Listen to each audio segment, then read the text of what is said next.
Welcome to this week's episode of Hey, I think we're good here. I'm one of your co-hosts, Jackson Metakekia. And I'm Matt West, and we're here getting to know the sport of volleyball through the life experiences our guests have to share with us. Our guest today is Instagram sensation Taylor Averill. Taylor was kind enough to take some time away from working out to come talk to us today, and we cover a lot of different topics in this podcast, from Taylor's turbulent process into becoming an All-American, having been kicked off of 2 different college volleyball programs, team dynamics, coaching dynamics, all the different things that he feels provide him with the best source of positivity so that he can grow, his incredible ability to stay in the moment, and his process-orientated mentality. It's a lot. And it's all really great stuff, and we hope you enjoy. He's an incredibly positive person, and I think you can take a lot away from this podcast. So, you free for some badminton later on? What about squash? Get your heart racing.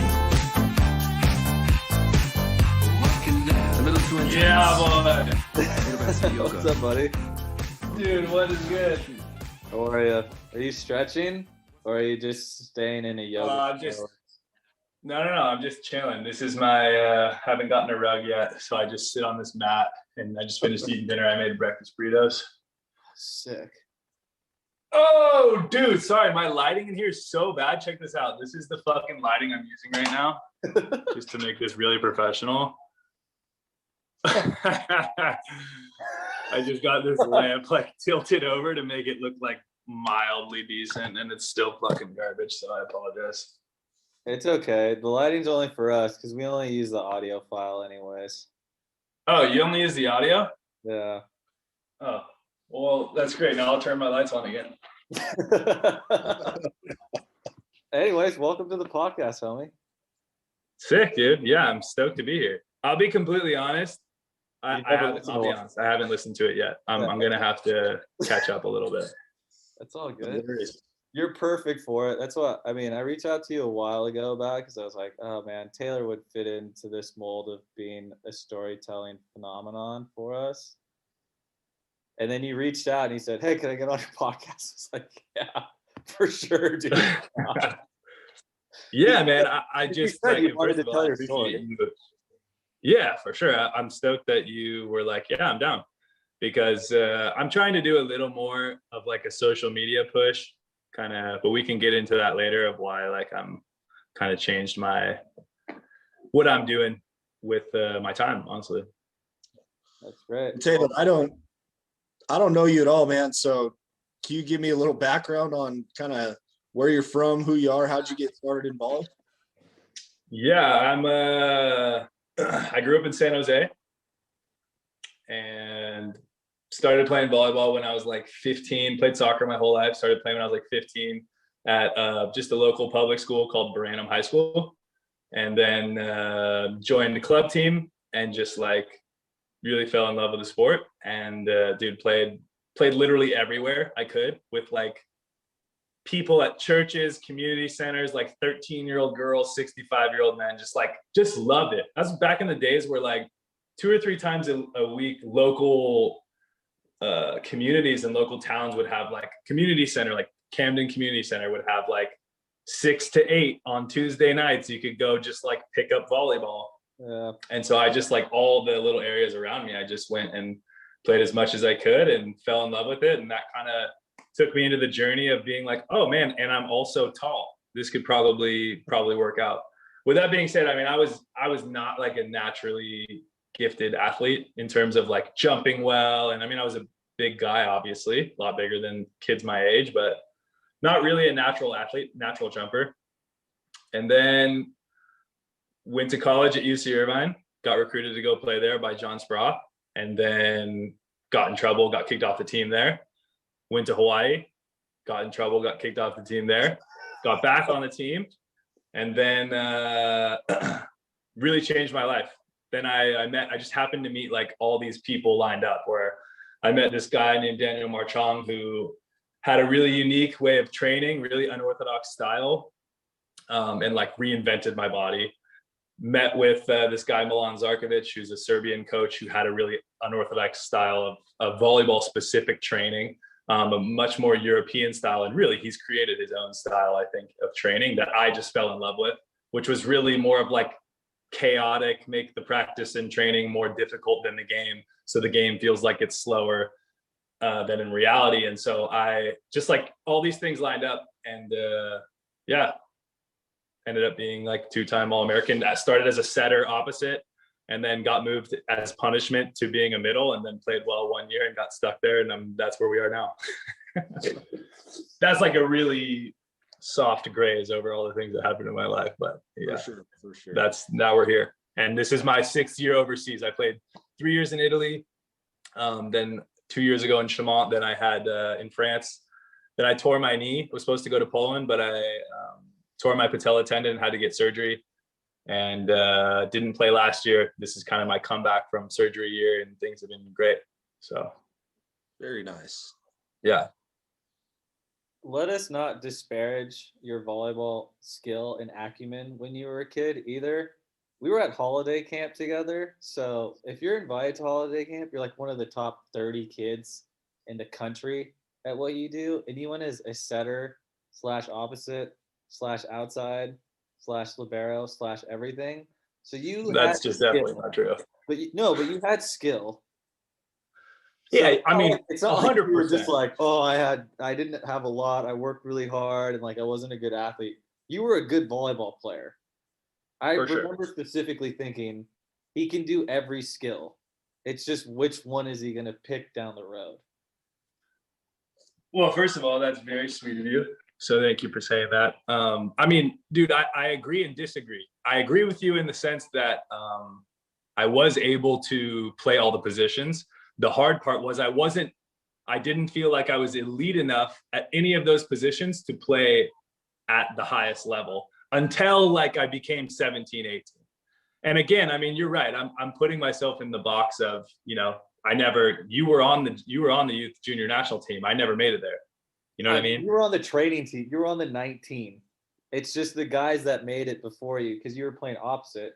It's just the guys that made it over you were Maurice Torres and Josh Taylor. Correct. So it's not like you weren't like right there. I mean, you're right there. Yeah, no, dude. I mean, at this point, I don't want to make it feel like I'm arguing that I was this terrible athlete. There's no winning in that. But I do think that like my point is I wasn't like a natural jumper, and I just had a good shoulder, which is what carried me through being an opposite. I was like taller than probably, at least for sure in high school, like even Bay to Bay, like I was one of the taller guys in club, one of the taller guys. So were you. That's why a lot of us were able to go so far at a young age, like 6'5" setter. Yeah. We're going to get this guy figured out. That's just, we grew up in not we grew up, but I do feel like our era of recruiting class was very 6'5", 6'6" tall setter. And that's what was hot and trendy, you know? Yeah. And so I think that's what Spraw saw in me too. I mean, he recruited me as a setter, but dude, I mean, I played like a little bit as a setter in Bay to Bay, but I'd never like proven myself to be someone who could run an offense, you know? Yeah. I think like looking back too, a lot of the setters that came out were like, well, not even like, yeah, I guess 6'5", like that 6'4", 6'5" range, but they could all do everything. For sure. Like everybody. I mean, but dude, I mean, look at like there were no James Shaw. I don't know how many pure setters at that moment in time there were, and everybody kind of developed into one. Shaw was the exception to the rule because everybody thought, why aren't you just hitting already? Yeah, but like look at kind of our age group, which was you, Jonah, Safe, James Shaw, kind of myself, even though I never really started as a setter. Micah Christensen, all these dudes who were like 6'4", 6'5", 6'6". It was just creating athletes. For sure. And I think, and I just feel like back then that was like a lot of coaches were like, oh, tall setters. Lloyd Ball was a tall setter. Let's bring back like just training tall guys to be setters also. That's definitely just trendy now in general, especially in the women's game. I probably don't follow it as much, but you see some kid that's like 6'6" and they're 14. It's like, hey, can they hit the ball? I don't care if they can pass. I don't care if they can set. I'll teach them the skills once they get here. You know what I mean? And it's like, it's Yeah, weird because sure. it goes back and forth. And I think the women's game, Jackson, you can attest to this more than I can. It seems like it's like, let's get athletes, develop skill. And in the men's, it's reverting back to like, hey, we can take some chances on some smaller guys and like, let's just develop them. You know what I mean? Like Yeah, TJ. well, with the women's game, it depends on where you're at too. There's so many teams in NCAA. So I'm here in Nevada. I'm not recruiting the top 4 setters in the country. It might be 6'2", 6'3". Yeah, And some of the top setters aren't 6'2", 6'3". that's true. I remember, I mean, just looking at different quads, like the 2012, 2016 quad, everybody was huge. Mm-hmm. Like Taylor was saying, everybody was like these big, tall monsters. It was like you said, me, Jonah, Graham McIlvain, Ryan Ammerman, Micah, all these guys. And then I remember going in 2017, and Rob Nielsen literally said, our philosophy has changed. We want smaller guys that are like masters in their craft of being a pure setter. I was like, Jesus, what a change of pace just in 2 years. Mm. You know, and you can see it now. There's like a direct reflection when you have a guy like Josh. For sure. You know what I mean? Guys that are, Josh is the purest for sure. He's beautiful, dude. That guy was crafted by God. Handcrafted. The way the ball comes out of his hands, dude, it's so beautiful. Yeah. Smelling blood. Yeah, there's something about those guys. It just sits a little different. Mm-hmm. And I was not, dude. I remember like when they were teaching me how to set when I was 16, it was like paddle setting. Yeah. You remember that phrase? Yeah, dude. I'm such a fan of paddle setting. I'll say it right now. Like that's what they were teaching. Feel like a diving board. Dude. And okay, like I think it's morphed a little since then, but I don't know. I see a lot of like, I'll say on our team here, we have a couple of an outside and an opposite who have like really beachy, soft hands. And I cannot tell you how much I hate seeing that in indoor. I hate seeing like soft sets indoor. Where they hold it a little bit and then throw it out? Yeah, because, first of all, I just feel like there's more room for error, you know, rather than like when you're just hitting at the ball, it's just a feeling at that point, you know, there's less skill involved. It's more just like, I'm going to hit this with the same speed with my hand to put the ball where I want it, which is why I love it. But I also think that the like deep dishy beach setting, like, or the beach setting, it just takes away like energy from the ball. Energy. Yeah. And that's like a crazy concept, I think, to try to describe, especially maybe to someone who's younger or doesn't understand so well. But there's something about like my inner volley hippie right now is like, yeah, energy, man. There's something about that. Guys, energy. have you talked to Adi about this? No. Adi literally that's the exact, and I had never heard this before, and I've talked to Jackson about this. He was like, you just need to put more energy into the ball. Yeah, man. Like you can feel it as a setter off a reception, as a hitter off of a setter. If there's like good energy, it makes a huge difference. And I don't even want to begin to describe like what I'm trying to say or what we're talking about, but just know that energy matters, dude. That shit matters. It does. I mean, there's something about like the difference if let's say as a middle, you dig the ball and I have to set to the outside. If I just like take it really soft and set it to the outside, the ball doesn't have any like meat, you know, got any girth in it. What I'm finding out right now and trying to describe it is there's literally no other way to describe it than the ball needs good energy. You know, let's leave it at that. I completely agree. Do you feel, is there a significant difference for you as an attacker I mean, obviously setters aren't like deep dishing as much, but when a guy holds on to it a little bit longer than when a guy just... I hate it so much, dude. I hate it so much. when guys Yeah. hold onto it? I hate when guys hold on to it because I'm Yeah, an undersized middle with a quick arm, you know, and yeah, I'm tall. Okay. And I might even be athletic now. Okay. So I won't beat up on myself too badly here. But I do think like my game is speed. My game is speed to the pin. My game is speed on top of the ball.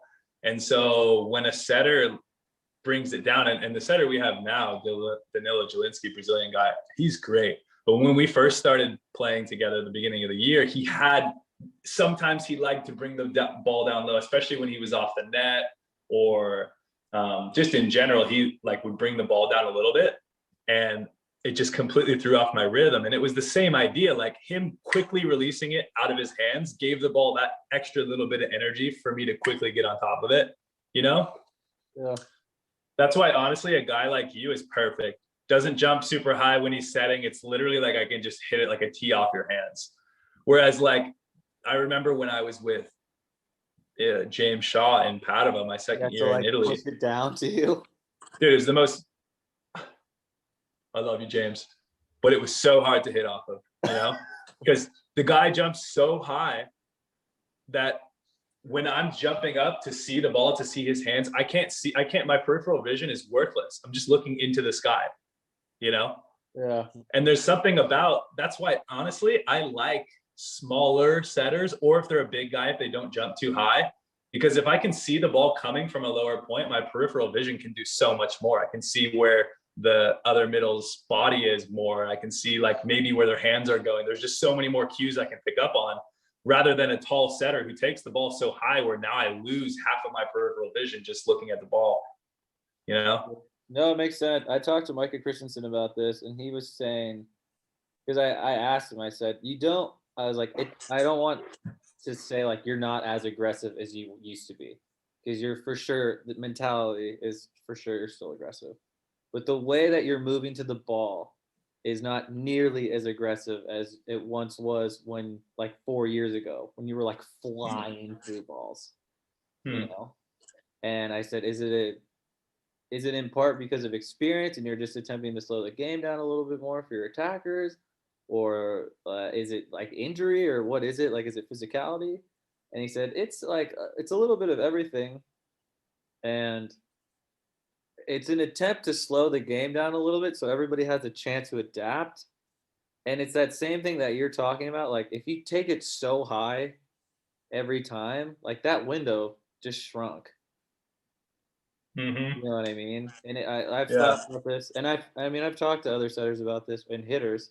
Where like, I kind of like hitting off guys that are a little smaller, because it just sits that much longer, so then I can perceive more things.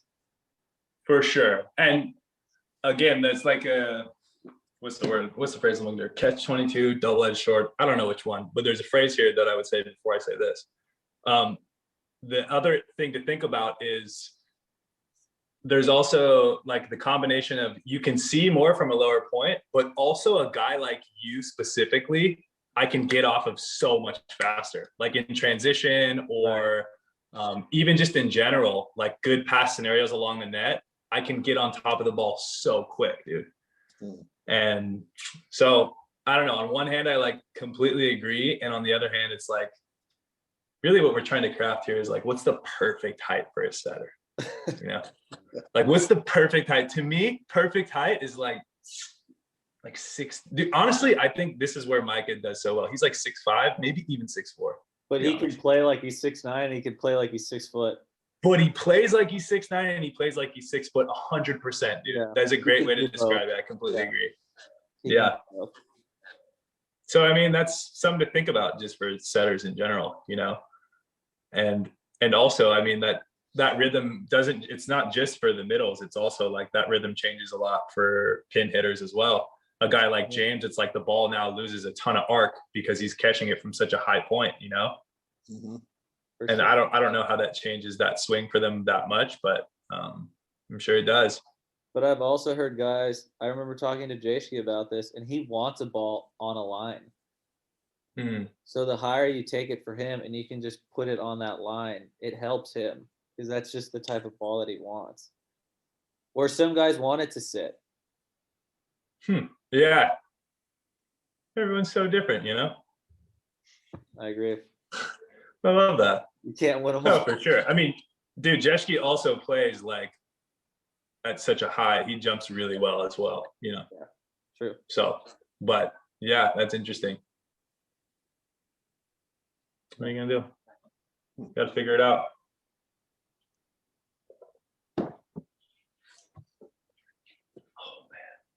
Anyways, let's go back to your time. I don't want to go all the way back to your time at UCI, but at Hawaii, when you were relegated to the middle blocker position, how far along do you think, or how long did it take for you to realize you were actually going to be, you're pretty good at attacking out of the middle?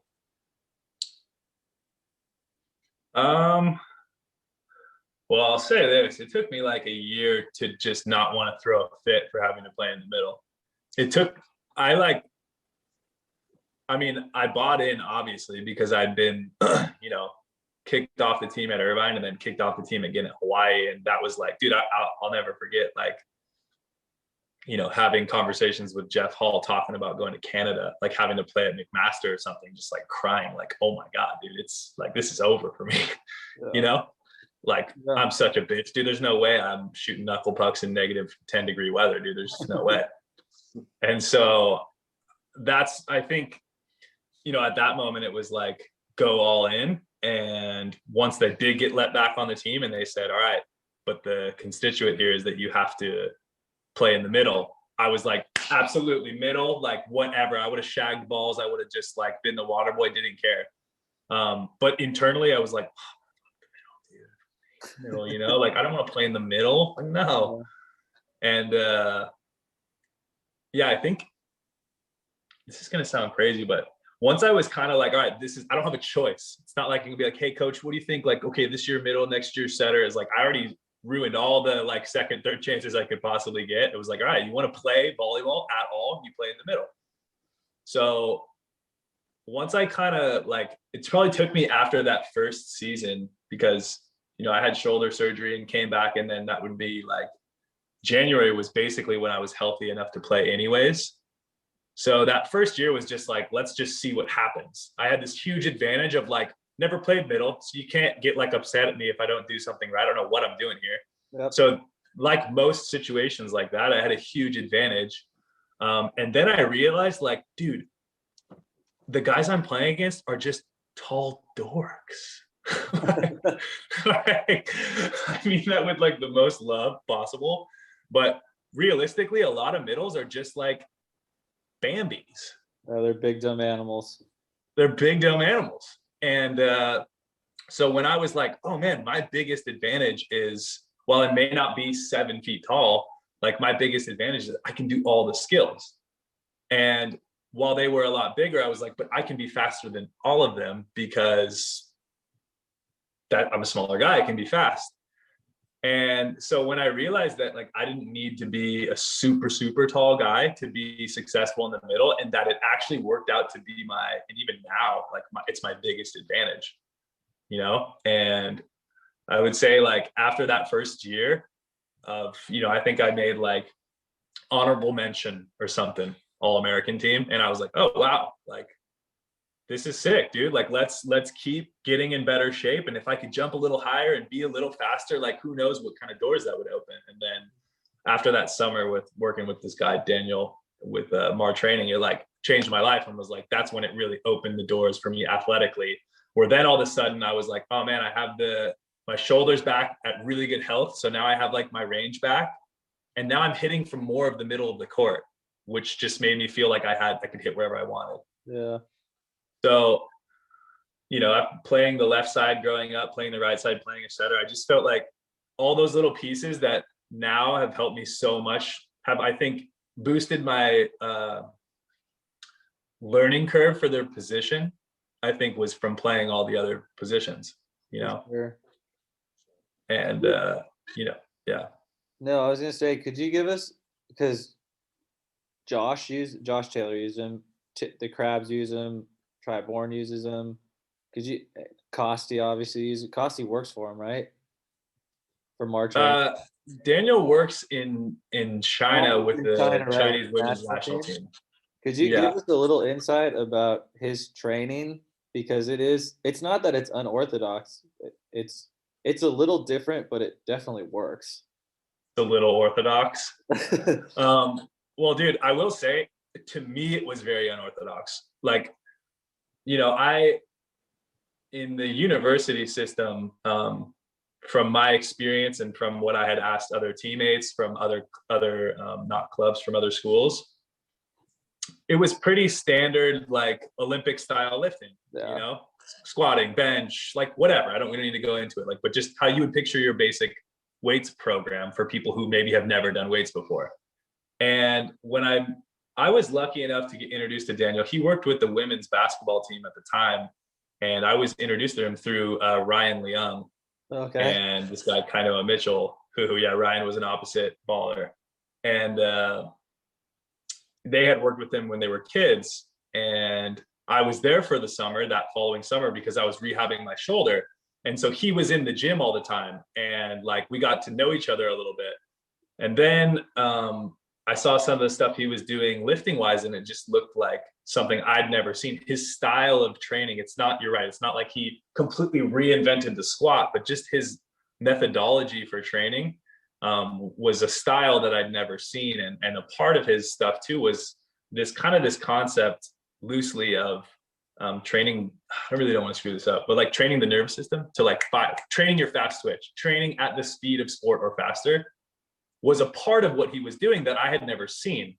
I had never seen like, he put a big emphasis on like scap retraction and having your scaps like be really strong and engaged when you do all these different shoulder exercises, and being able to fast accelerate and fast decelerate, but control that speed for a duration of time. Like, there was just some things he was doing that I was like, oh, this is really interesting.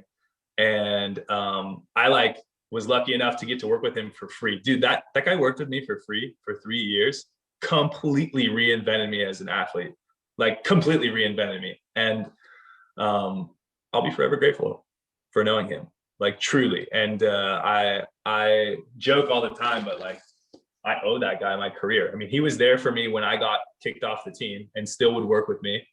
That was when we were first getting to know each other. And I was just like, dude, I need to get back on this team. Like he was helping me a little bit he wasn't my designated guy for rehab.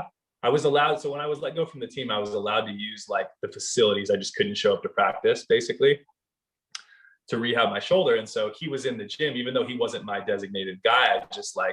We just bonded and formed a relationship, and he would help me with using this machine called an ARP and help me with some shoulder stuff. And then eventually he was like kind of giving me programs. And then eventually I was like, dude, I'm all in. Like, I want to be 5 days a week, like all in on these programs.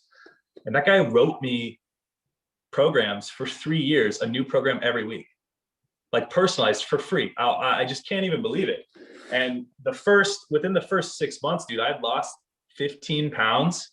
And like, I was always like just like a baby fat kid, I think. Like, again, like, okay, I'm not saying I was this like 50 pounds overweight and like could barely jump, but like I'm comparing myself to the best who I thought were the best of the best, and I wasn't like Josh Taylor, dude. He's a freak athlete. Yeah. Naturally. Like, he's just a freak. Taylor Crabb, dude. That guy's probably never lifted over 100 pounds in his life. He's a freak athlete. I don't mean that, but you know what I mean? Like,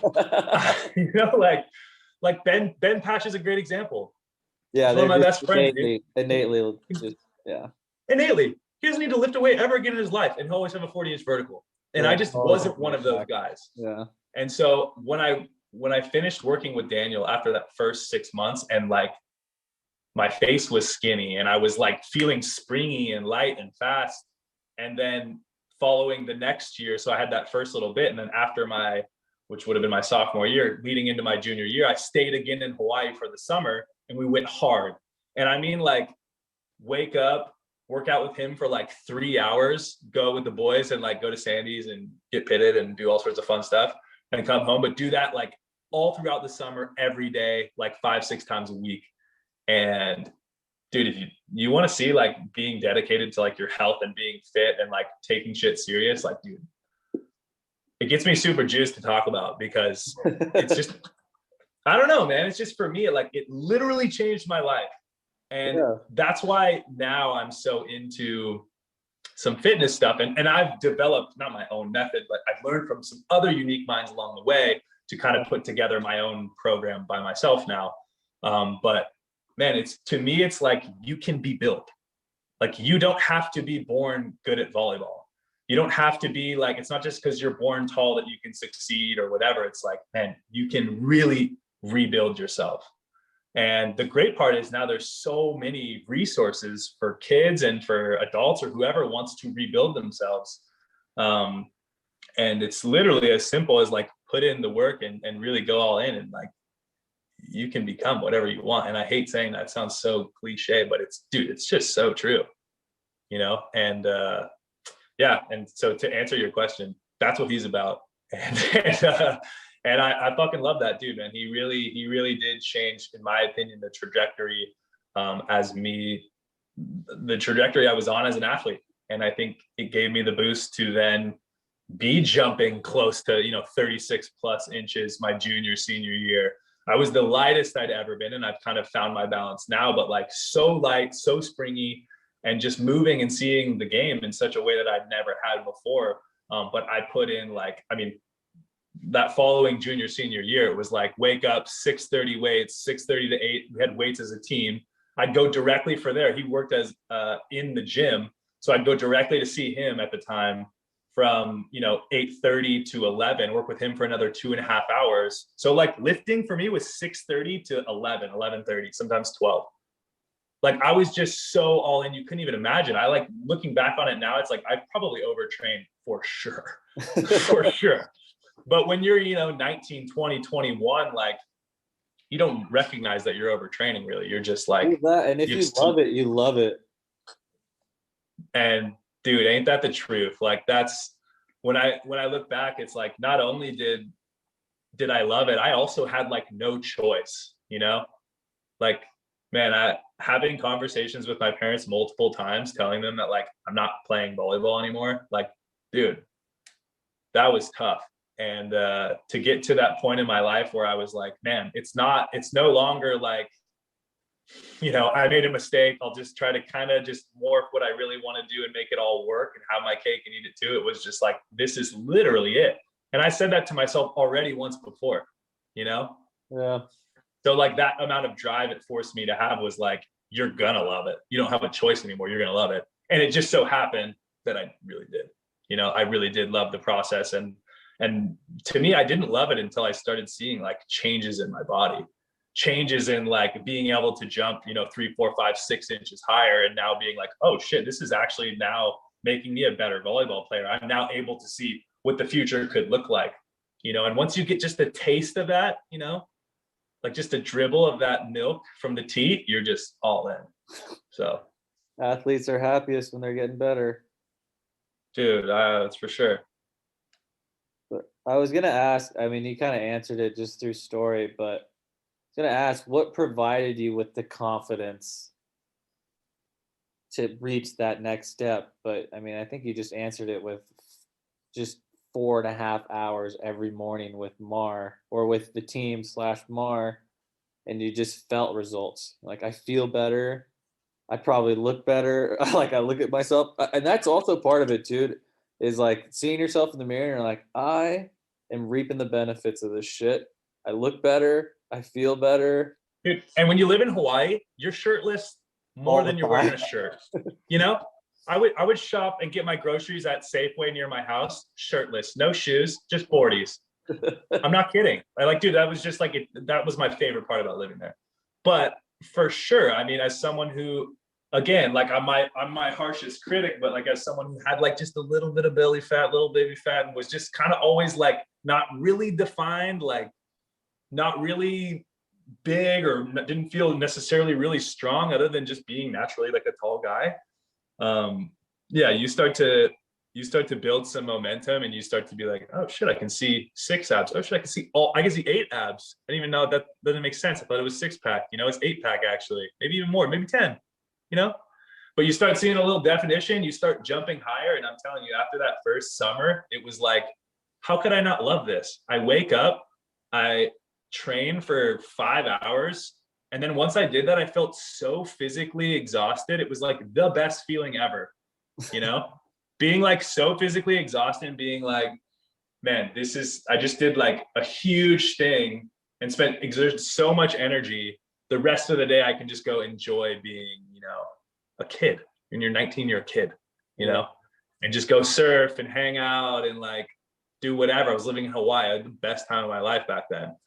So yeah, I mean, you do, and I know not everyone loves the gym, you know, and I don't expect everyone to love that. You know, some people don't. But I will say when the gym experience changes your life, I mean, that's how you see so many guys end up being like trainers. So they used to be like the fat guy, and then all of a sudden they started training and they saw all these results and were like, oh my God, this is so amazing. This is what I want to do for the rest of my life. It's because it's such a great feeling, you know? But more than that, for me, it's like, it's an even better feeling when I'm putting in all that work and I love doing it. And I also had like a small group. It was Kainoa and Ryan and Costi, and we would all work out together.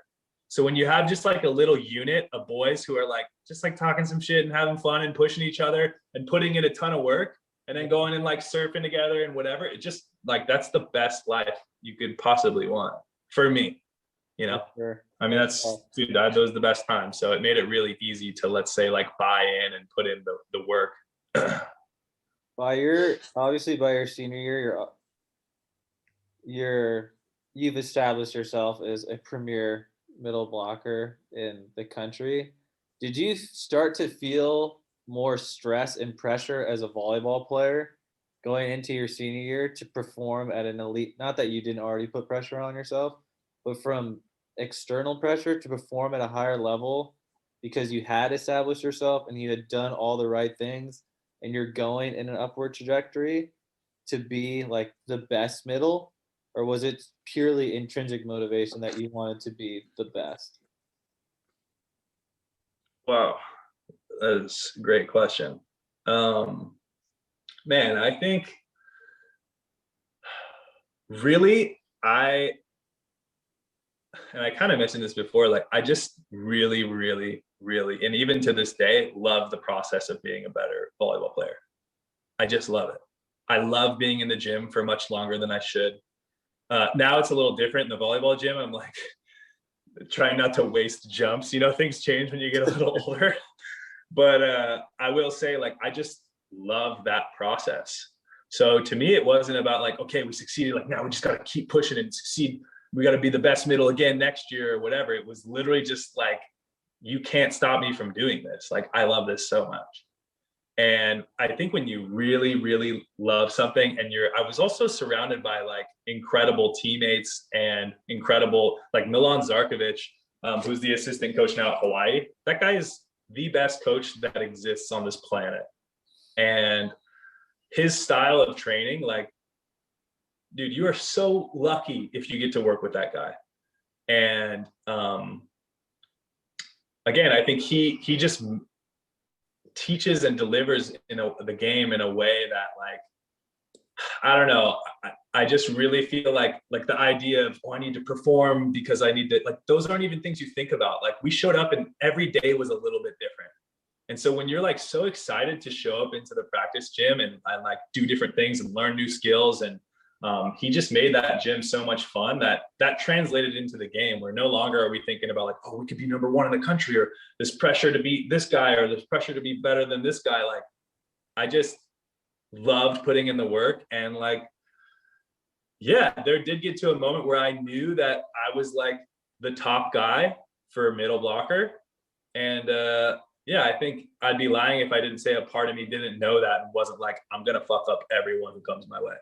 You know, like, I think you need a little bit of, because otherwise, dude, it's just so hard to be, it's so easy to be hard on yourself. Yeah. It's so easy to be like, you know, to be like, man, that was the best middle in the league last year. Like, I got to do it again. And then I come against some guy and I get blocked, and I'm like, oh my God, how am I getting blocked by this guy at UC San Diego or something? Like, it's just so much easier to be negative with yourself all the time. Something I learned, I think my junior and senior year, was learning to be my number one fan. And it's something that I even try to navigate now, because, you look at a guy like Conor McGregor or someone who's just like, and he's actually changed a little bit now. And I don't want to get into you fighting. I don't know a thing about it. Yeah. Yeah. But there's something about that kind of like having that kind of arrogance that works. For sure. And especially if you're an individual athlete, you need it or you won't survive. Yeah. And like, the more greasy part of the professional world is you're an individual athlete. Yeah. And no one talks about that because it's a team sport. And don't get me wrong, if you want to go from good to great, you put your focus on making your teammates better, because that will internally make you a better player as well, and increase that's a different conversation.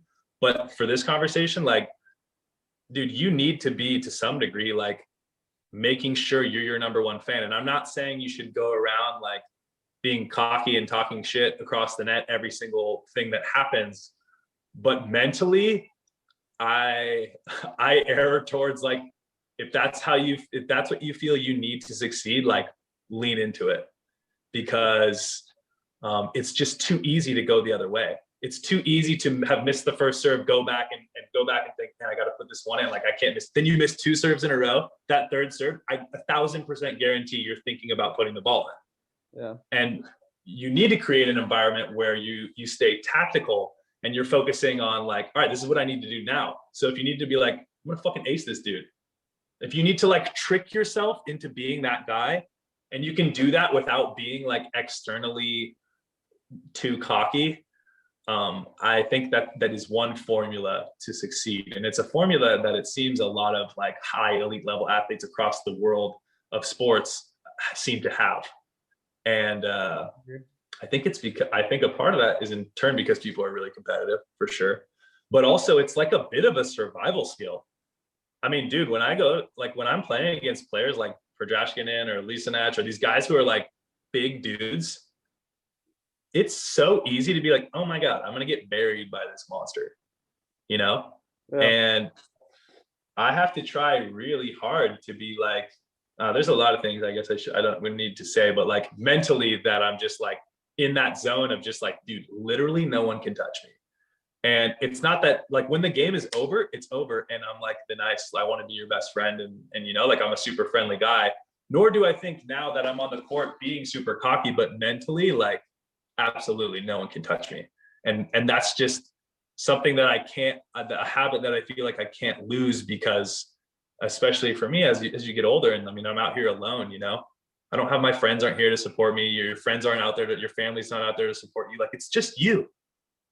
And the reality is, you want to play as good as you can to get a better contract for the next year. Yep. Yeah, I want to win. I would love to win the French this year. I would love to win the French league for sure. And we have the team to do so. And I'll put in all my efforts to like be the best teammate I can. But at the end of the day, all of us here on a team are not going to play together next year. We're all going to hopefully have played well enough to put us in a better situation the following year. And that's the professional grind. Get on a better team, make better money. And that's what it is. And so you have to have a little bit of like, find your balance, I think, between, you need to be humble and you need to be a good teammate, but you also need to make sure you're like proud of yourself and you're not afraid, that you're willing to face fear head on. And I just think it's a hard thing to do, actually. 100%. It's something that I've talked to in length with Mike Ma about, of how do you balance accountability and it's not my fault. Because there's a fine line of, hey, like, you need to do this XYZ with the ball versus you suck, I'm not the problem. And a lot of it is the way that you communicate the problem and create a solution or an answer to whatever's developing, versus like, and I've heard this a lot. I mean, over this is my 6th year, and you hear it a lot, especially with setters. It's like you have to start putting blame on other people. It's not always your fault, because I'm definitely the type of guy that takes blame versus giving out, whatever. But because it's just not my personality to be like, you suck.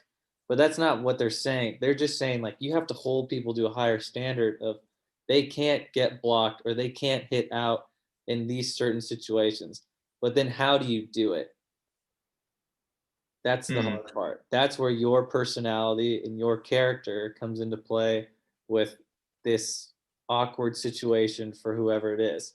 Now, some guys are really good at that because they don't give a shit about anybody. They're like, the goal is win. You have to make this play or we lose. That's their focus. And other people like me, my personality is we're all in this together. I don't care how we win, but we better figure out a way to win or we're all screwed. So yeah, I don't know if that makes sense. I mean, look, I think we talk about this. What's that? It's a balance. Yeah, and I think, in terms of like accountability, we talked about this in our practice gym. Like, we don't really have the coach who's yelling at players. Right. Like, for example, there's some things for me that happen a little more, it seems, in this league than it did like when I played in Italy. And the difference was the like little touches. Oh yeah. If someone gets a good touch on the block and it's like a pretty decently easy free ball, whoever is taking it, everyone should be making it perfect every time. Yeah. And if you pass that ball at 3 meters, you're getting yelled at when the play's over. It's not a big deal. It's not, let's stop practice and talk about it. It's just like, dude, you can't make that mistake. And so I think there's this, but that only works if you, I think, outside the court to some degree, have like a clear respect for your teammates. 100%. But there are some guys that can divide that.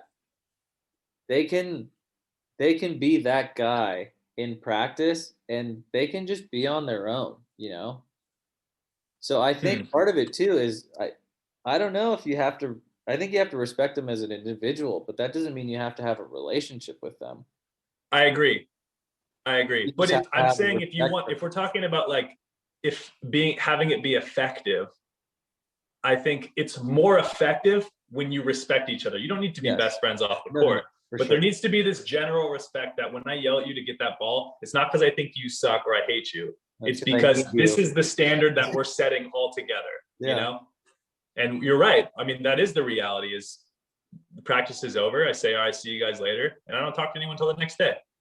Yeah. For some people, that's how they work. Yeah, absolutely. For sure. And I mean, I live away from everyone. It's not that I don't want to hang out, just to be clear. But yeah, man, I think that's important. And it's, from a coaching standpoint too, it's so interesting because I've had coaches, I'm sure at this point we both had coaches who say, in my opinion, too much, and then coaches who never say anything. And for example, the coach we have now, super, super good dude, but I wish he yelled at some guys more.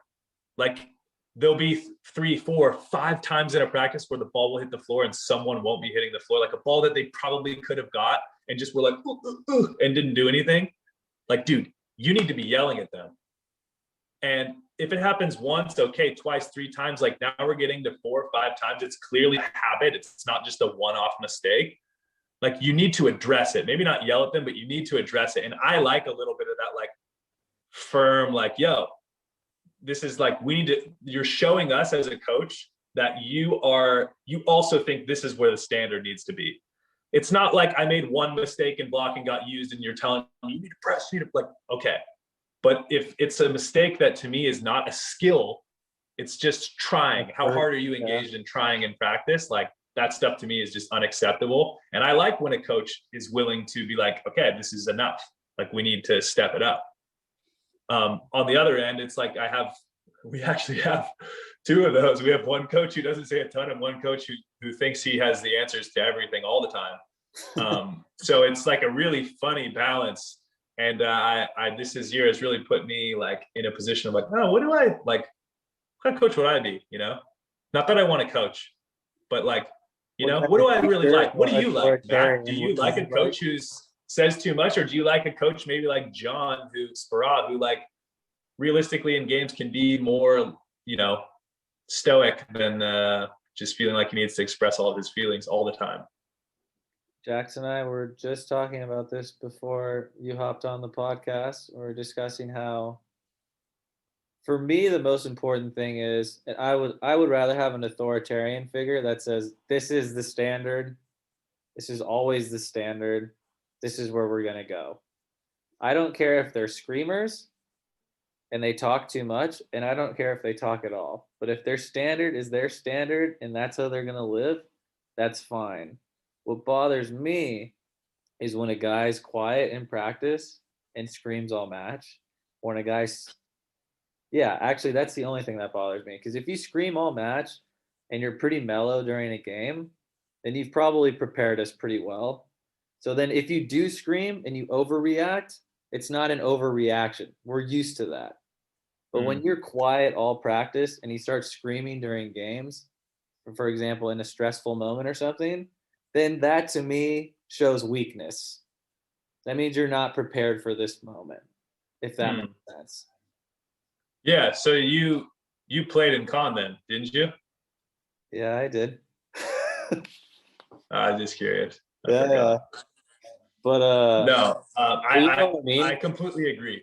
Your Like, message, you need to be standing by whatever your message is. Yeah. And if your message is, this is the standard I hold, I'm going to prepare you guys in the, dude, you know what? And that's why, to me, this is probably the hardest job. And maybe, Jackson, maybe you can like give a little of your opinion here. Like, how do you gain your players' respect? Because in my opinion, it's the number one thing. Like, for example, I had a coach in Italy. His name was Andrea Gianni. Guy played in the Olympics. Guy was an absolute Italian legend.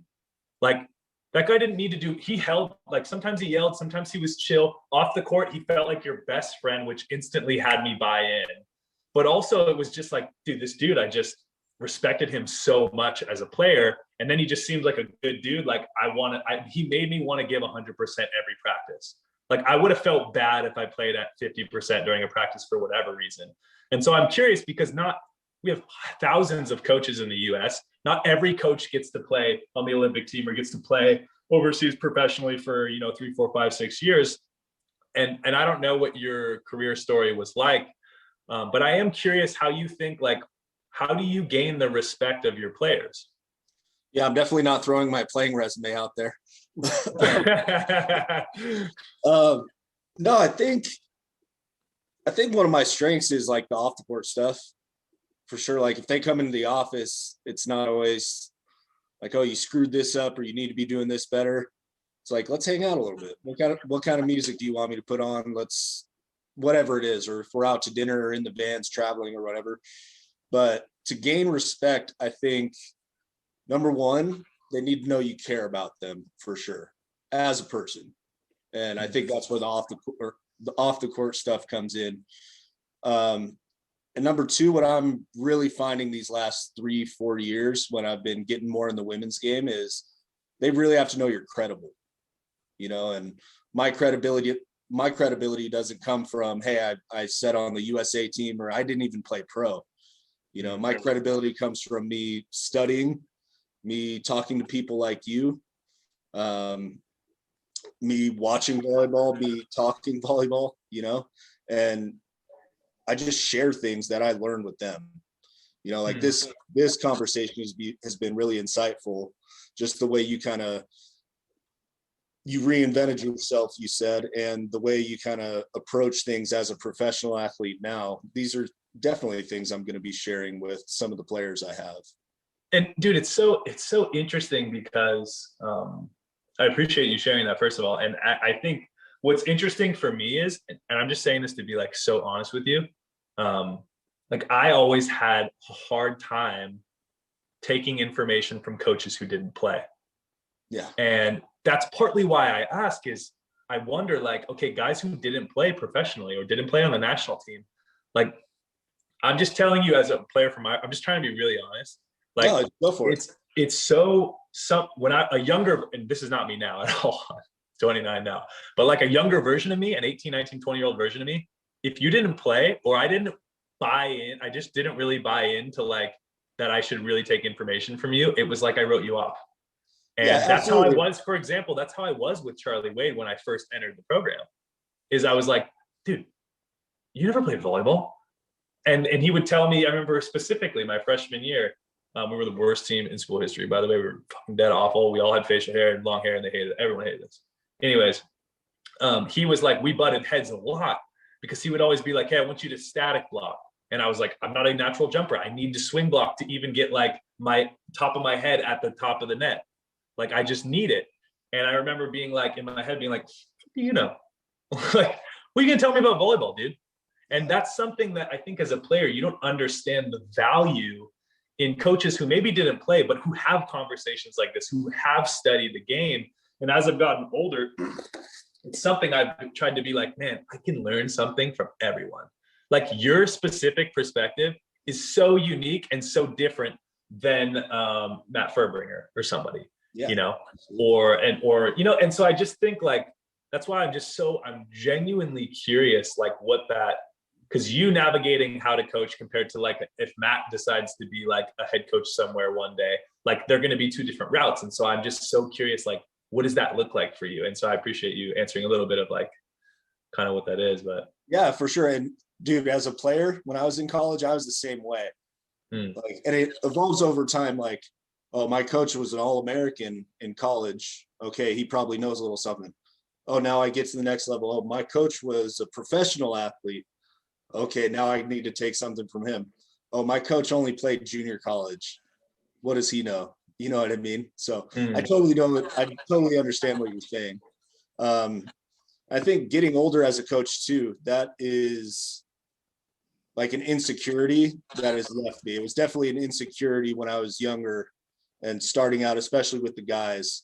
But it's just something you get over because eventually you do know what you're talking about. You know, I'm never going to have the experience of playing in France or Turkey or whatever it is, but I talked to Matt about it. So that's the best, that's the best chance I have to learn about it. And I mean, this podcast has helped me out a lot. We've gotten to talk to you, Micah, Jordan Larson, you know, a lot of really, really high level people, not just about volleyball, but about their upbringing, their lives. And I think it's good insight for me. And it's kind of like the way I explain it, it's like my cheat code, you know, like I don't have the opportunity to go play professionally anymore. Like that's never going to happen. Yeah. So what can I do to still progress? Yeah, man, it's just really cool. And I have so much more respect now for guys like you who maybe didn't play, but have spent so much time like researching and understanding and speaking with high level people. And, you know, like the last thing I wanted to say about like, okay, like a great example is Milan Zarkovic, who again was the coach at Hawaii, who I think he did play professionally maybe, but he was like a small setter. He wrote some books, like he knows the game extremely well. But when I had first met him as a player, I didn't really know his background. He was just like kind of a chunky, short looking Serbian dude who was just like, the reason that I bought into him was his personality. Like if you would have told me the guy never played volleyball in his life, he's just coaching, I would have been like, don't care, I'm all in on this guy. Because he was so like, dude, the way we used to hug is we literally used to practice would finish and we would come over and we would rub sweat on each other's faces. That's how we like hugged or high five. Like that kind of guy where you were just like, oh dude, this guy's making me hungry to ball, like hungry to get better. And he would like show up early and play games with us. And like, he was, you know, 40, 50, whatever. And like, didn't move he didn't move fast at all, but he would play all these games and win. And like, he just, I don't know, there was something about his personality that to me, I was just like, dude, and at the time, that's what I felt like. Our head coach was very like stand back and, you know, and no hate on Charlie. I love Charlie, and our relationship has been incredible since me coming full circle in that program. But I'm speaking more from where my head was at the time of being a 19-year-old and just being like, seeing one guy who like, you know, was very much playing by the statistics. He was very much so like, let's play statistically. Let's put in the serve that statistically will give us the best side out percentage. That was kind of felt like his mindset. Mm-hmm. And the other coach, Milan, was much more like show up and be with me for 2 hours. Yeah. And and these main concepts that make a great volleyball player like learning to step close the ball and put it where you want from anywhere on the court, little concepts like that. And he just made you fall in love with learning volleyball. Yeah. And, you know, up until the 4 year I was with him for 4 years or 3 years. And for all 3 years, it was like every practice, I felt like I either learned a new game or I learned a new skill, or I was like, you just felt like you were getting better. And as someone now, and that, I don't know what it's like for you guys, but professional practices are so vanilla. I can't even believe it. I'm serious. Like, this is my second year in France. Dude, my first year in Chaumont, we did free attack for probably 30 to 45 minutes every day. Half of practice was free attack with no block on the net. I'm 29. Attacking is like probably the thing I do best. I don't need to attack against nobody for 30 minutes. You know, we don't even need to have great connection. Me and the setter now, like we showed up and had like a week before we started playing our first like preseason game. Things were great. We kind of figure it out as we go. I don't need like, you know, and so I don't know. I'm lost now, but my point is like, especially now overseas, it made me wish, like, even to this day, I wish I could go back and train with him for like 6 months. Yeah. If you have a really, really good coach early, you're fucked. Because that's now your standard. It's like guys that have really, for me, it's like a guy that has like a really good receiver in club, and then you go and you play with a team that can't receive, and you're like, holy shit, was I lucky for the last XYZ years of my life. You have a really good coach, that is now your standard. So you expect everybody to have that, feel like that resolve amongst them, that impact that they're going to have on you positively. And so anytime that doesn't happen, like, Jesus, what a letdown. In reality, like, you just got a really, really good one. Well, and just to add to that point, like, the cool part has been for me now, again, Milan's philosophy was make practice a bit more, make the things you do in practice more chaotic and at a lot of, like, let's say, unconscious training. There wasn't a lot of, I hit the ball, then Matt and I talk, like, okay, it could be a little higher, a little up. There was none of that. It was just like, we're going to go hard rest, hard rest. It's going to be a shorter practice, but it's going to be high intensity. And there's no time for, like, you kind of figure things out as you go. And so the philosophy would be make practice more chaotic than a game. So when you play in the game feels like it's slowed down. And that's how it felt. My point is, now I've taken that, because of this exact reason, pretty much all the coaches I've ever had, the way that they train is not a style that I was always like, this is so slow and boring. And like, what are we doing? And I've taken that attitude and realized, well, I can't change that. And to all of my coaches, in the after hours, I'd go and talk to them in the office and be like, hey, and it's been the same story on every team I've been in. Guys kind of just talking shit about how practice is boring or this drill sucks, but no one says shit to the coach because I don't honestly know why. And so I'll be the guy, I've been the guy on every team I played on to go to the coach and be like, hey, everyone's talking about this. What do you think about adding some of this? Like, don't you want to know our feelings as a coach? Like, don't you want to know? Like, obviously you need to set I'm not talking just to you, just in general. Like, don't you coaches want to know, like, how your players feel? Hey, how do you guys feel? Hey, what do you guys want to get better at? What do you, like, little things? You don't need to have them create the entire day every day. But I just feel like it's the easiest resource to being productive as a coach is like, hey, how do you guys feel? What do you, last match, like, we come back Monday from a match we had on Sunday or Saturday, be like, hey, what do you guys think we need to work on? Like, some little question that could keep everyone actively engaged. And so what I realized is that's this fairy tale of how I think coaching and practice structure and things should be. And it's not the reality. So I developed in myself, finding ways to make training fun again. So I got a free attack for 30 minutes.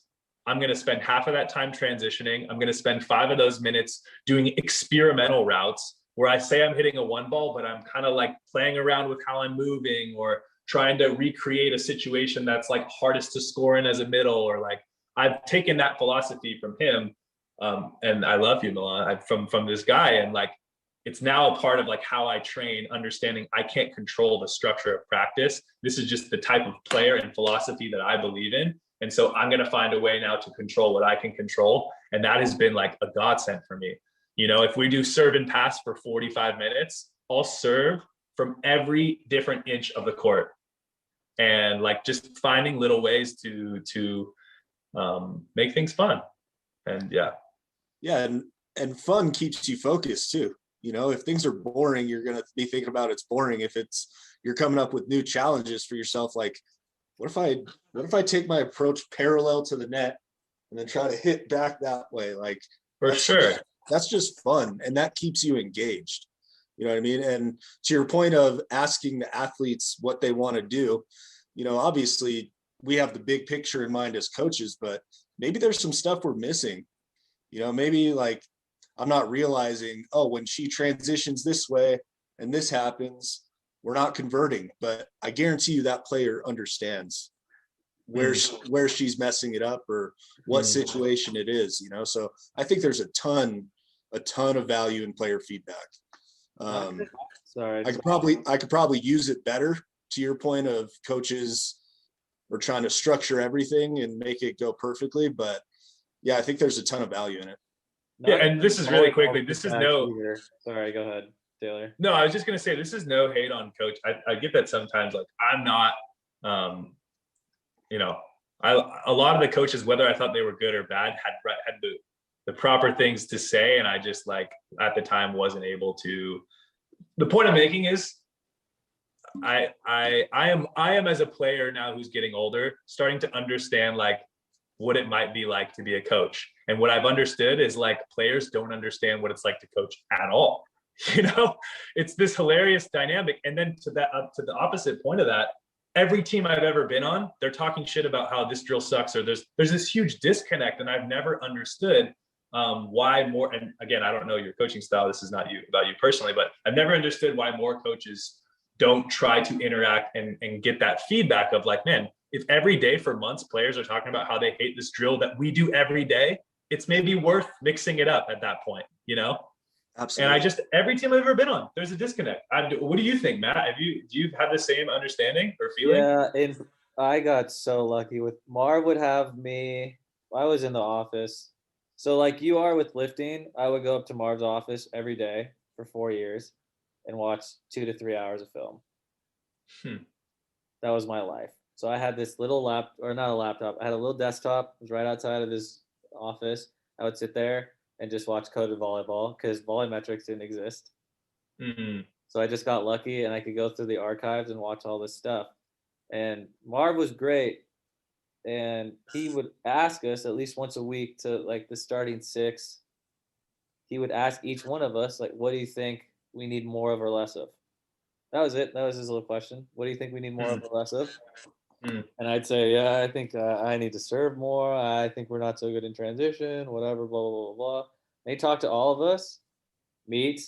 If he felt like he had to have a meeting with somebody and one of us was in the office and he'd grab us, bring us in the office and say, hey, you said you need more of or less of this. Do you feel like other guys need that too? You know, well, and then he would immediately translate that into our practice. If he felt like that correlated with what he believed we need more of or less of, then 100% we were going to do a serve and path or like more servers versus passers or whatever that drill was going to be, you know. But he was the best because he always had a constant like communication loop with all of his athletes. Whether you were the score boy, the water boy, the first setter, the fourth middle blocker, he always asked you, you think you're better or you think you're getting better or you think you're getting worse? What do you need more of or less of out of me? So like he always had an understanding of where people were. So then going abroad, I had Anton my first year. That's right. I had Anton Brahms and he was this young buck. He was like 25, 26. So he was really in over his head. And he'll tell you he was probably way in over his head because he had never coached before. He was just a data volley guy. And like he tried to talk to us and ask us like, what do we think we need more of or less of? But he was so young, he didn't know how to implement it. And he was still trying to figure out like how much power he needed versus how much power he could give without losing us. which is a dynamic that I've learned is really common amongst people, especially coaches. That like the power struggle is really hard of how much you have to be really confident in yourself as well, man, to be able to go to somebody and say, hey, what do you need from me? And not a lot of people are able to do that, especially when it's their first experience doing that task. You know what I mean? Which is what I'm coming to learn. I had another really young coach, but he had been a coach for 5 years. He had no problem. He did not give a shit what you had to say. If it was the right thing or the wrong thing, if you wanted to berate him or help him, he was all ears. And I had another coach that was a little older, but he'd been in the game for a while. He was the same way. And a lot of it's just experience of like being willing to be open and understanding. Because it's hard. It's probably, I mean, parents are probably the same way. When you have a kid, you don't want to hear anything about your kid from other parents because you think your kid's so perfect. And then as they get older and you get some perspective, you're like, okay, there's some other idiots out there. You know, my kid's not like absolutely perfect. You have a little bit more perspective. You know? So, well, why do you think it's so hard? Like, I'll say for me, I've come to the point where I think it's like a European thing, like a masculine thing, where it's like 100%. You know, 100% could be. They also, I think it's just an old school mentality type thing where like they don't accept vulnerability. I think being vulnerable for a lot of men in general is looked at as weakness. Like you open up and you're honest and people are like, what the hell's wrong with you? And it's like, dude, this is like the most powerful thing I could do right now is get like, I'm opening myself up to you to like make something happen here and you're just crushing me. Yeah, it's really interesting. And I know for myself, it's probably something I took for granted as a kid. I mean, I grew up in a household that was there's obviously something up, let's talk about it. No one was passive. And, you know, along the way, you realize, wow, I have a lot of friends and have met a lot of people along the way that are coaches, players, whatever, that are really passive. And it's always been frustrating for me because I've just been like, dude, being honest, shouldn't that be like the easiest thing to do? Like, it just like doesn't make it, like sometimes it just genuinely doesn't make sense. It's like, oh man, you have a problem with like your coach or with a player, like why don't you just go like say that problem out loud to them, you know? Sure. And I grew up pretty opposite, Taylor. So as I've grown up and I meet people who grew up like you, I'm like, man, that would have been awesome just to like understand that honest conversation is so easy at a younger age until figuring it out now, you know? Yeah. And also just like how something so small can be so powerful. Like, dude, if I had a head coach come to me and ask me what I thought of practice, instantly, I want to be your friend. I want to be your friend now. You're like you said that earlier, that like you need to let your players know that you care about them. And that to me is like, as a coach, like that's the number one thing you can do is be like, hey, it's Monday. I'm thinking about your feelings. Like, what's up, dude? How do you like practice? How do you like training? What do you need to work on? How do you feel?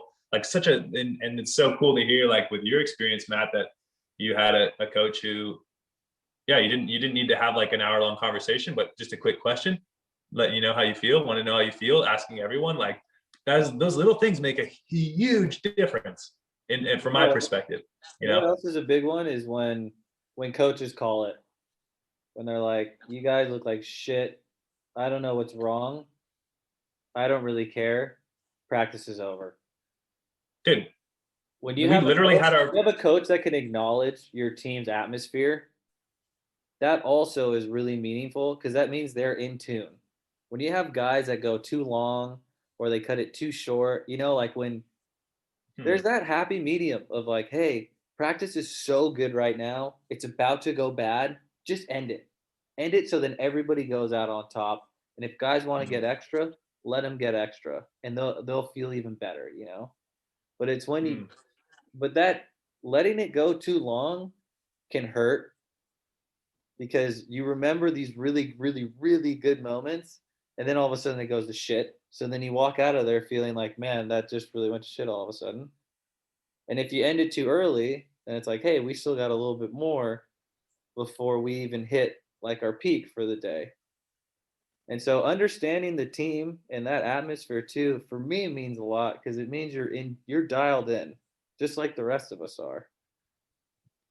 Dude, that's so funny you bring that up, because we just had like a week ago our first ever coach called it quit. And literally that day, coach called it quit. Everyone's kind of like, oh, what? Like, we all knew. We were like, some of us were purposely, and I was a part of it too, where I was like, we had this big open conversation, nothing changed during training. And I was kind of like playing like I'm a little pissed, and so were some other guys. And then we were all bleeding into each other of just this, like, some French guys were mad at the foreigners, but like there was just a lot going on. Yeah. He called practice. Almost everyone was in the locker room afterwards, and we were just talking shit to each other, dude. It was the best moment we've had all year. And it's why I think now we can really actually win the league, is because we had this moment of like, dude, we got beat by this team Cambrai, who was like, on paper, we should have smoked them. But they're crushing the league this year because they are just dirty dogs, bro. They're greasy grinders who have this team atmosphere of just like, all right, we're not like, on paper, we're not the best, but like, we're going to bring it every night. We're going to play for each other and just see what happens. What we want to do, they said, like, I talked to Gonzalo Quiroga, who was playing on that team. He played at UCLA when we were playing it. And he was like, do we meet with the coach? We talk about what we're going to do. The coach leaves. We meet as a team, and we're like, all right, what are we going to do on the opposite? All right, we're going to serve well, do our best to receive. Like, we're just going to give everything, and that's it. Like, they have their own separate meeting. When your team starts having your own separate meeting, that's a great sign. You know, like, that's really so great. Invested. Yeah, man. And so what happened is coach called it quits this last week. And we finally had this moment of, as a team, where we were just like, all right, this is what I don't like about you French guys. French guys were like, hey, this is what I don't like about you, foreigner. And we start just having this, like, finally we're having this open conversation, instead of behind our back being like, sometimes the French guys try, and then being like, yeah, sometimes Taylor thinks he's the shit. And like everyone having their own little side conversations. Finally, we practice gets called. We all talk about it. We resolve it because we're all adults. Yeah. And now we are like, the atmosphere in practice is completely different. We've decided, okay, we can't change every little thing about practice, but like we can bring it every day. And we've kind of decided, like, we have 2 months left together. Doesn't matter if we love each other or not. And we actually do have a really cool group of guys on this team. But it's just funny how that one little moment trickled this, like, actual what was going on, which was some players mad at this guy for doing this. And so now no one wants to play together. Practice is garbage. And now it's like we've created this environment that, like, gets me stoked to train again. And yeah, there's a lot of power in that, man. But as a coach, it's like, how do you know? Because I'll say, like, there's been multiple practices where I'm like, as a player, like, how do you not see that, like, this guy was done when he walked in the door? Yeah. Like, so where do you see that, Jackson? What's your experience been with, like, showing up some days? And I can imagine some days, like, the girls want to train, and some days, like, someone's having a feeling about something and isn't putting out the effort. Like, how do you manage or navigate those types of situations, if that makes sense? It's tough because they're all unique. You know, it's like not one situation is the same. And I'm an assistant coach here, so I don't necessarily have the reins to cut practice or stop practice and then restart it or anything like that. But it's really helpful if you know what's going on before the training session starts, because then you can kind of resolve it and they can enter the training session with hopefully a better mindset or some kind of resolve already. But if I see something off in training, and I need to get better at actually seeing certain things, but I'll pull them aside, say, hey, what's up? What's going on? And usually their answer is pretty honest on the spot, because they don't have time to think about a way around what's actually going on, you know? And usually it's just a shift of focus or a shift of mindset. Like, yeah, I just failed this test, or my girlfriend, boyfriend is this. And I'm like, all right, we're in the gym right now. Even if you wanted to, you can't do anything about that right now. That's an outside of the gym thing, you know? And after practice, if you want to keep talking about this, I'm with you. and we'll figure out a way to resolve that. But the next hour we're in the gym, and even if you wanted to, you can't do anything about it. If it's something inside the gym, to be honest, I haven't had many of those situations come up. Like if, like you were saying, same boring drill. We've been talking about this for months, and I see someone kind of dogging it. I don't know if I see that for what it is in the moment. Maybe that's a great sign. Dude, I've thought the same thing about coaches with, like, if they have quality players. I see a lot of coaches like take a back seat. It's like, oh, these guys will figure it out. Whereas in reality, when you have really good players, you have to be even more of a leader. Because you're the drive. I think a lot of people think that Michael Jordan, for example, was the driving force. Well, in reality, Phil Jackson's the driving force. He's the one that got everybody on the same goddamn page. Now, Michael's the best player, but Phil Jackson's the brain. He keeps everybody happy and going so that they can perform at the highest level. You know what I mean? And yeah, but this is what's so. I think that's really, really hard. That's really, really hard to do. Is to be a leader, is to not be a physical leader, but a mental and I guess spiritual leader. And this is where, this is a bit of now a different conversation, but like, this is what makes me think, what's the big difference between, like, let's say coaching Nevada and coaching the national team or something, There wouldn't be any. Because, well, see, I don't know, man. That's why I asked it, because on one hand, what's hard is like, and I'll use the example up here. These guys they're never gonna listen to this podcast, so I feel pretty good to say how I feel. But we have one coach who's feels the need to say something every time. If I went and tried to block and like just mistimed it and it went under me, it's like I already know the second I can feel the wind, I already know what the mistake was. I already know what the correction is, because it's happened to me a million times. So when I come on the bench from making a rotation, I come on the bench, I don't need him to tell me, and he'll always be like, you need to cut a little, you need to do a little. And I'm just like, dude, now you're just pissing me off. Like, I'm 29 years old. You don't think I know that? And so there's this weird connection between, like, is it because,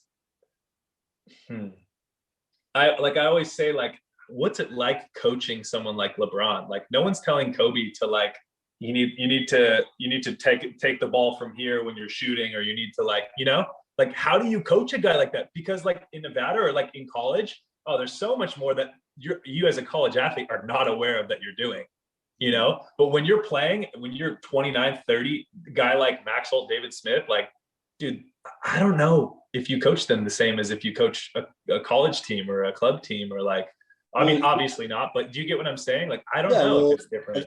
I think you're 100% correct. Like, it's the level of your learning. I got the chance to coach some professional beach players, and I think like my coaching philosophy is the same. Like, I'm not going to treat them differently as people, but like, I'm not overcorrecting the professional athletes, because I know they have an understanding of their body that maybe a college athlete doesn't have, or a club athlete doesn't have. You know what I mean? Like, this is a really silly example, but if my arms bend when I pass, I bet a 12-year-old doesn't feel that as much as Taylor Averill, a 29 professional volleyball player. You know what I mean? So sure. I think deciding what to give feedback on is probably the biggest difference between coaching, and even the national team's tough, because you have, some 18-year-old guys in the gym, and then you'll have 35-year-old guys in the gym. So even in that, and I've never been in the USA gym, so I don't know, but I'd imagine that 18-year-old is getting different kinds of feedback than Micah Christensen or one of the older guys, Dave Smith. You know what I mean? Sure. Let's just But I say think coaching think that's is really fucking hard. Yeah, for sure. I mean, dude, and that's partly why I'm like engaging in this way in this conversation. I'm like genuinely getting to that age where I'm like just so curious. How do you? I don't really have the answers. I can tell you how I feel, as an athlete who's playing at a high level. But it's made me actually appreciate coaches in like a bit of a different way. Recognizing that like and especially, when you're playing professionally overseas, like, dude, the biggest lesson I learned this year is, dude, when you got a guy from Slovenia, Ukraine, like Romania, and you expect the dude from California, like for you all to have the same mindset, like it's never going to happen. Yeah. Some of you grew up on a farm in a village, and some of you grew up in, the Silicon Valley.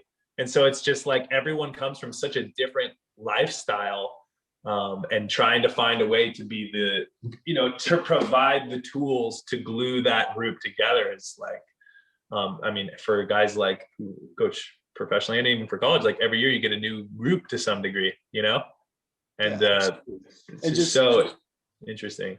Think about it in your own context too. Like, I think you said his name is Daniel at Mar Training.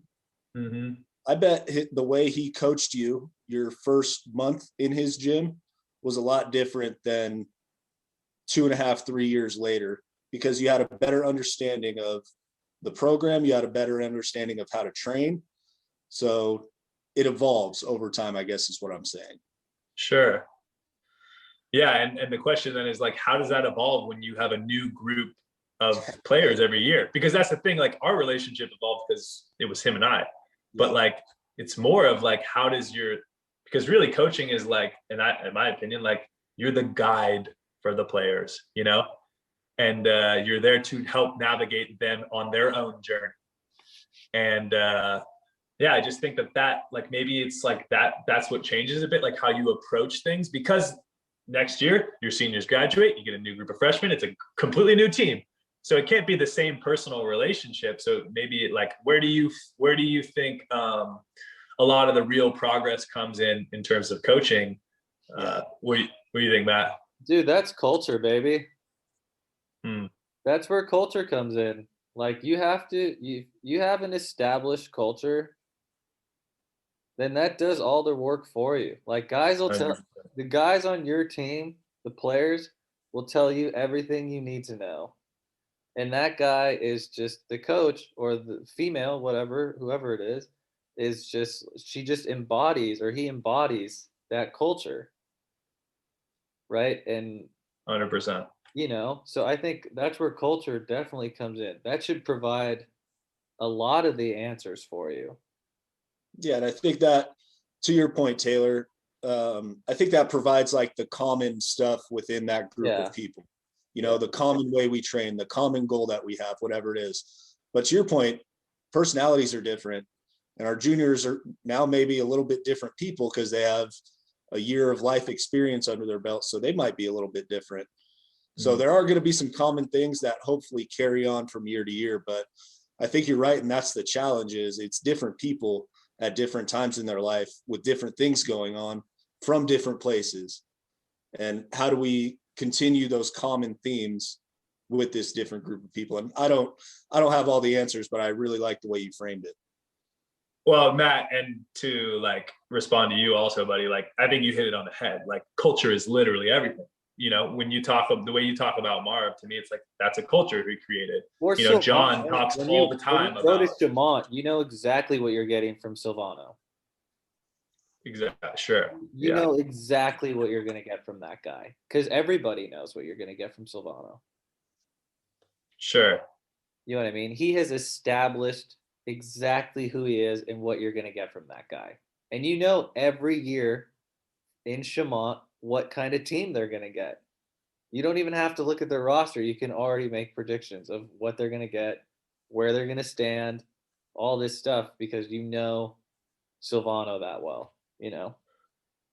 Yeah, and I mean more so like I think Silvano is definitely the definition of like a culture for sure, because he's just credit to that guy. That guy's got so much experience, and he's like The guy was like in the gym with us, and he was like almost 80 years old. He's a beast.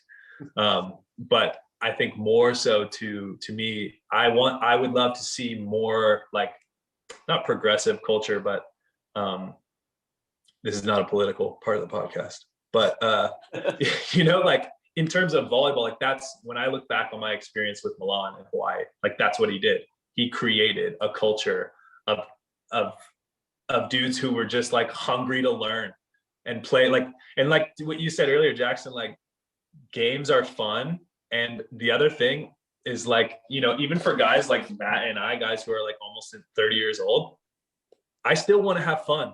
In fact, I maybe want to have fun more than the average college player, because I've done free attack for almost twice as long as they have, And so it's like, dude, that doesn't entertain my brain anymore. I can just go on, if I want to, I can go on autopilot for the rest of the year and do just fine, But like, I love, as I've gotten older, I've been like, man, I cannot believe we get to do this for a living. It is so amazing. Like, I love this experience so much. And, finding ways to be like, okay, like you said, like, for example, with Silvano, it's like, he's created a culture. Honestly, it's pretty boring for me. Yeah, but whether it's right or wrong, I don't know, but it's a culture. For sure. And at least there's a consistency. It's like, I know what I'm getting at practice with him. We were lucky enough to then create our own culture as players, which allowed us to combine those two. And when I was in Schmalt, we had an amazing year together. But I think like, just to respond to what you said, like, dude, culture is literally everything. And if you're on a team where you feel like the culture your coach is providing you isn't one you want to be a part of, or is hard to buy in, and your teammates feel the same way, like, you need to figure it out as players to find a way to then create your own culture on top of what you're expected to do every day. Because what you can't do, and what I've spent months doing, is being like this, like, complaining is so easy to do, dude. Even out here, this is the most beautiful place I've ever played. And I don't know if you felt the same way. The con is like, I live in Te'ul, especially, like, this place is the most beautiful place I've ever played. But dude, I had multiple days where I'd be like straight up depressed because trainings were feeling so boring, and I felt like we were making our voices heard, and then practice would be over and guys were just complaining and nothing was changing, like nothing was getting solved.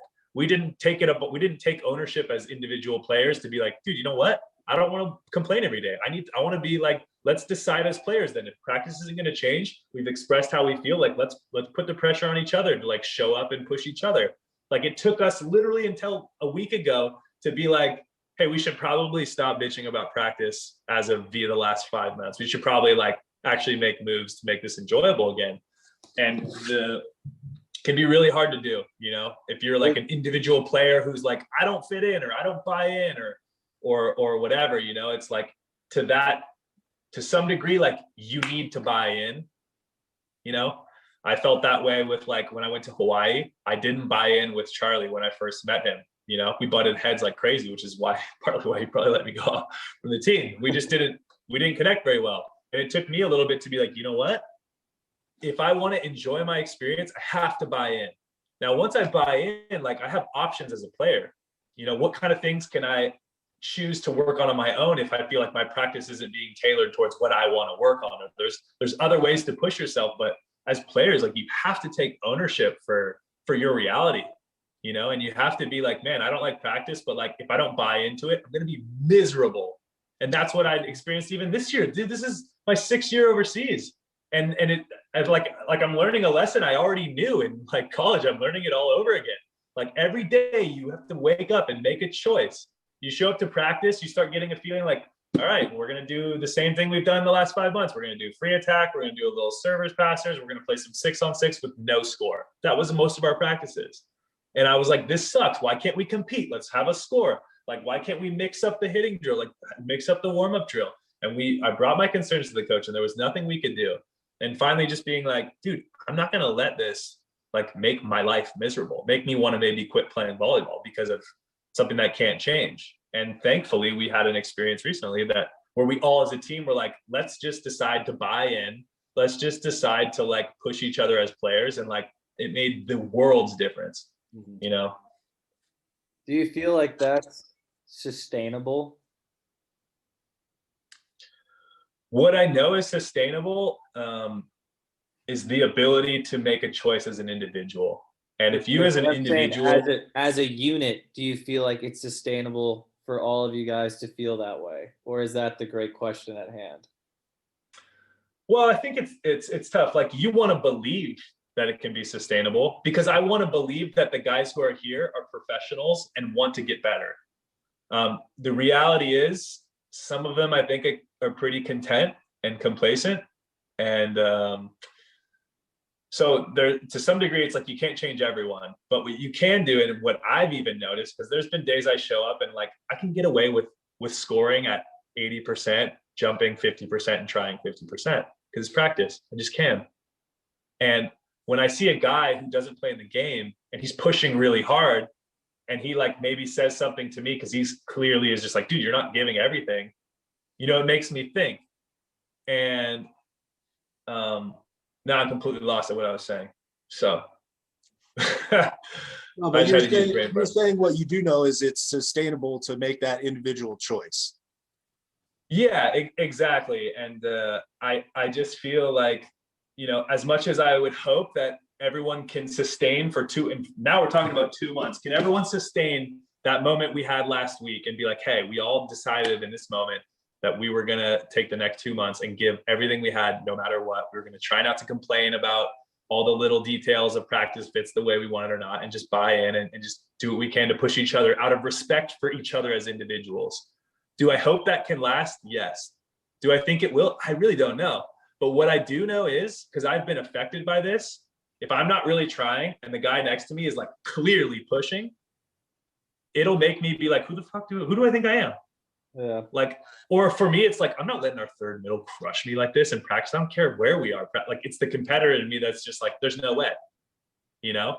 And so I think you'd be surprised at what a huge influence you can have by giving everything. Like, you'd be surprised at how contagious it is to give everything you have. I mean, the players, I look back and think of a guy like Davis Holt, who was a middle, who never played professionally. But he was a guy who was just really tall, not a great jumper, not a great athlete. Love Davis Holt. But dude, he was a guy who showed up every single day and gave everything. He was an inspiration to watch. And he was a guy who went to Marinol and like was never an amazing, going to be a top recruit, whatever, and started and played really well his last 2 years, and his last year specifically. And like another guy, you know, Anefre, and he played at Long Beach City, transferred to, I think it was Long Beach City, transferred to Hawaii, never really even played in the matches. But he showed up every day giving 100%. And I think about those guys now. I think about them on days where like, I don't feel like showing up. These guys who I'm just like, how did they do it? How did they know they weren't going to play, knew that they weren't the best volleyball players of all time, and showed up every day like, dude, I'm fighting for that first position or whatever, you know? And that's just really powerful, I think, to learn to adopt that mindset. And it's so contagious, you know? Yeah, I think good teams have those kinds of guys on them too. Like those really important role players, whether they're roles in matches or not. But like if you're making your M1 think he has to push harder, you're probably helping the team. For sure. And you're totally right. And if I look back, like it almost feels like literally every team I've ever played on had one guy specifically who was that guy, you know, like one guy who just was like, show up, work hard, don't make excuses. And just like, that was just him. Yeah. You're just happy. He was like, this is great, man. I just see every day and walk out. Dude, I was always baffled. Like, you know, the other one was you remember, you know, Jace Olsen? Of course. Dude, love that guy. If you didn't know anything about volleyball, you'd be like, oh, this guy's the best volleyball player in the world. And then if you look at the statistics, and he's hitting like negative 300 or something. And I used to look, I love you, Jace, but I used to look at that. I still look at him as an example of like, that's being your number one fan. Like that guy to me was the definition of like, you would never know he's having a terrible game or not receiving well or not serving well or whatever, because his attitude was just always like, let's go. That's just the player he was. That's and again, just the that kind of stuff. What's that? Yeah, that's also Jace's number one fan. dude, and that's why you love a guy like that, you know. But those little guys, those characters, the player who isn't having a great game but looks like he's the superstar of the world, the guy who knows he's never gonna play but he's fighting like today could be his chance. Like those little characters who maybe like you don't think will make a huge difference. Those are the guys that I think about now, like to this day. Yeah. And I just think, you know, so whatever character you are, like on your team or as an individual, like just understand that your character and your role matters so much, like so much. And whether you think it does or not, like staying the course is literally the only solution. I agree wholeheartedly. Dude, thanks for your time. Thanks for I really appreciate it. Yeah, man. Dude, I had an absolute blast with you guys. And I'll be honest, like I don't really talk volley with a lot of people. So that was it's fun to speak with a coach, and Matt, I haven't talked to you in forever. So this was like super fun to catch up and share a little bit. Absolutely. Well, dude, good luck the rest of the season, and I hope that you get MVP because you fucking deserve it. Thanks, dude. I appreciate that. Last thing, can I just do a little plug for myself? I'm gonna plug myself. Is that okay? Yeah, of course. Absolutely. Plugs you want. Yeah, my Instagram, I really just use Instagram, is Averill13. I've just been doing I went through a period of like a little bit of depression in trying to figure out like, what do I want to do next with my life? What do I want to do when volleyball's over? And really wasn't sure. And I've just recently, as of this last year, kind of flipped the script and kind of been like, all right, instead of worrying about what I want to do when I'm done, like, how can I best serve the world right now?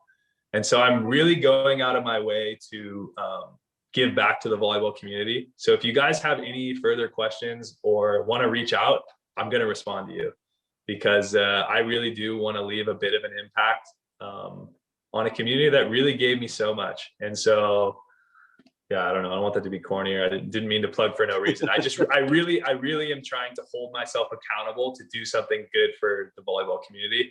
So this is just a way of me holding myself accountable. So I guess it's selfish. I'm sorry.